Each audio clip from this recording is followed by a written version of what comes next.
Hello and welcome back. So as you can see, this is my 1997 Leica M6 standard. It's not a TTL version. And just wanted to take a few minutes and give a brief overview for anyone who's interested in buying one of these or wants to know kind of the basics about it. Figure the easiest way is to just get up close and personal with it. First things first, so I've already taken off the strap. It's held on by the strap lugs here. This is just my cheap 7 Artisans 35mm lens that I've got it on it while my Summicron is out. So I'll go ahead and pull that off right now using the shutter release button, which you can find right here.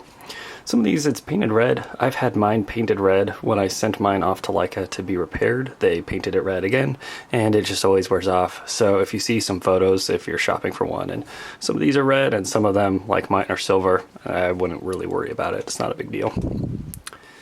Setting the lens aside, you can see there is the lens mount, standard Leica M mount. Voigtlander used this on their Bessa cameras. There was the Zeiss. A couple other cameras over the years have used this as well, but it's a pretty rare camera mount. Not a whole bunch of companies use it, and probably the reason is that it's fairly complicated as far as lens mounts go. Most of that has to do with what's inside, and we'll get to that in a second. But keeping with the front of the camera here, a couple things you'll notice are these little dials and windows. It's obviously a rangefinder camera. So here's your primary viewfinder. This is where your eye is actually looking through. This is your rangefinder illuminator window. Actually, I'm sorry, no, this is your rangefinder itself. This is the illuminator window. And so the difference is that this is going to intake light, and there's a system of mirrors in here that's going to reflect that light into the viewfinder. And when you have the two images overlap, you know that the image is in focus. This guy, the illuminator window, is what's just going to illuminate some of, or brighten up some of what you see in the viewfinder itself. So your frame lines, for example. Over here, this is your battery compartment. Just twists off like this. Pretty standard stuff. It's spring-loaded. Takes two of these little batteries. I've got one here. Let's see, what is this? This is a... Yeah, I don't think that's going to focus. This one is an Energizer 357/303, but you can find these little button cell batteries everywhere. You can also grab one of these, which is basically two of those button cells in one. So if you want to carry around fewer batteries, this is definitely an option that you can go with. Because the camera is fully mechanical, the only thing that these batteries are powering is the built-in light meter. So if your batteries die, don't worry about it, your camera's still going to run exactly as it would, just with the exception of that light meter. This just screws back in. Something else that you might not know is that this battery cover and battery compartment, it's actually interchangeable with a lot of old Minolta cameras. So if you buy one of these, you lose the battery cover, don't worry about spending, I'm sure, $100 to get this stupid thing replaced. You can go and find some old Minolta camera and just throw that in there, it'll work just fine. On the right side here, we have the viewfinder or frame line selector in the viewfinder. So you can move this on your own, and it's going to bring up different frame line windows, so 35, 50mm, 90mm, 135mm, etc. And it'll automatically adjust depending on what lens you have on there. So the default here, this is again a 35. If I put this on, you notice that it doesn't move at all. It just stays in this position because this is the 35mm viewfinder spot. However, if we set that aside and grab this, which is a 90mm lens, and we can put this on here, you notice that it's now all the way over on the left because it's brought up the 28mm and 90mm viewfinders. The reason you can still move this though is that if you're composing an image, maybe you have the 90mm on here and you want to see what the frame would look like with a 35, you can slide it and the frame lines within the viewfinder window will change for you, so you can get a little bit better idea of composition. This up here is pretty simple, pretty straightforward. This is just to rewind your film when you're done with your roll. Tilting it to the side, you kind of have to hold it down a little bit and then spin the rewind knob, and that'll get the film back into the canister. Pretty standard operation, but there's no like button or anything on the bottom. It's only done right here. Some early cameras like the Leica M3, they had a button potentially depending on the model year, but Leica switched to a switch like this quite a while ago, and this is what most cameras use. If we go inside of the lens mount here, we can see this wheel. This is actually the rangefinder arm. So when you adjust focus on a lens, we can see if we look here on this lens, this is where that wheel will sit. It sits right in this bevel right here. And so as you focus, you can see that brass moving into position.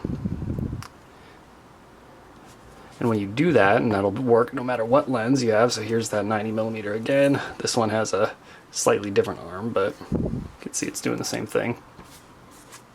It's going to push down on this. And what that does is it takes the system of mirrors in here that I was talking about earlier, starts angling them, the more pressure that's on it, to tell you when it's in focus. And this is part of why so few cameras use this Leica M mount, is just because it's a very complex system. You can kind of see in there how many just little springs and things there are that are all connected up to the rangefinder, and they all have to be perfectly calibrated, otherwise your images are going to be out of focus. One other thing that you might be able to see in this camera, it's kind of hard to see, is if you look right up in here, kind of there we go, like right in there. That is actually the light meter. It's angled down and it's pointed at the shutter curtain. And the reason is when you advance the frame, pull the shutter curtain to view, you have this neutral gray little reflective window. So that's going to take the light that's focused from your lens, put it right there in the center, so it's center weighted as a light meter, and it's taking a measurement based on that. As soon as you fire the shutter, it goes away, turns the light meter off. But that's how the light meter that's built in works, and that's how most of the light meters in Leica cameras works, with the exception of the Leica M5 and the Leica CL, which are both kind of mechanical, and that's a bit of why they're often broken. Don't really work all that well. And turn the camera around here. On the back, it's pretty straightforward. Leica camera, made in Germany. Here's your viewfinder window that you'll look through to focus, and compose your images. On the back here, very similar to how a lot of Leicas are designed. The difference is that with the M6, this actually selects or sets your ISO and impacts your light meter. And it's done pretty simply. Here's our bottom plate, standard tripod mount on one side. This just flips down. You spin that 180 degrees. That pops open. There's a small diagram on the bottom here that'll tell you how to load film. It just says take it, pull it into this little arm over here. If we flip up this back plate though, you can see that there are 3 contacts here and 3 contacts here. When this is closed, those 3 contacts are setting resistance for the light meter so that you're properly exposed based on the film that you have inside. So always just make sure that when you're loading a new roll of film, you set it, and you do that by just pushing and twisting. It's as simple as that. Up top, you've got a standard PC Sync port. So if you wanted to plug into studio lights, you could. On the top though, you do have a standard hot shoe, and this will accept just about any flash. This one is pretty basic. It's my Vivitar 125. I have a couple of them. They're super small, but they're really good standard flashes. I love them. And you can see that if we back this out again, there's a little screw up top here. And that can, if you look again at this, now you can see that it's not mounted all the way. It's because of that little screw. It doesn't matter though, it's still going to create enough contact to fire the flash when you need it to. Putting the bottom plate back on, it just hooks into this little nub over here. Slide that metal plate back on. Give the back plate a little bit of pressure.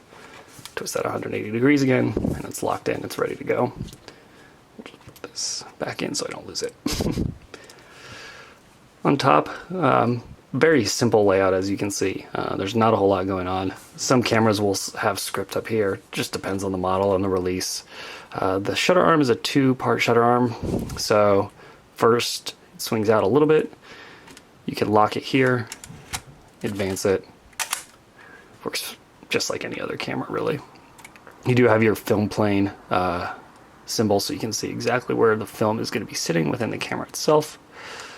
Some people do like to swap out these arms for the single piece like on the Leica M2 and Leica M3.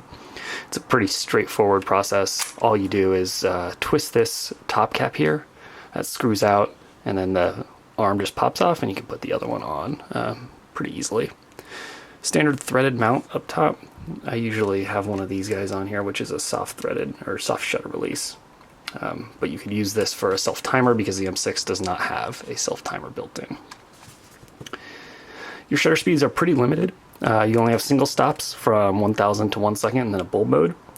You can also see that there is this flash setting right here. This setting and slower is going to allow you to use flash. Anything faster than this and you're going to get capping. The shutter is going to move too fast and it doesn't fully open.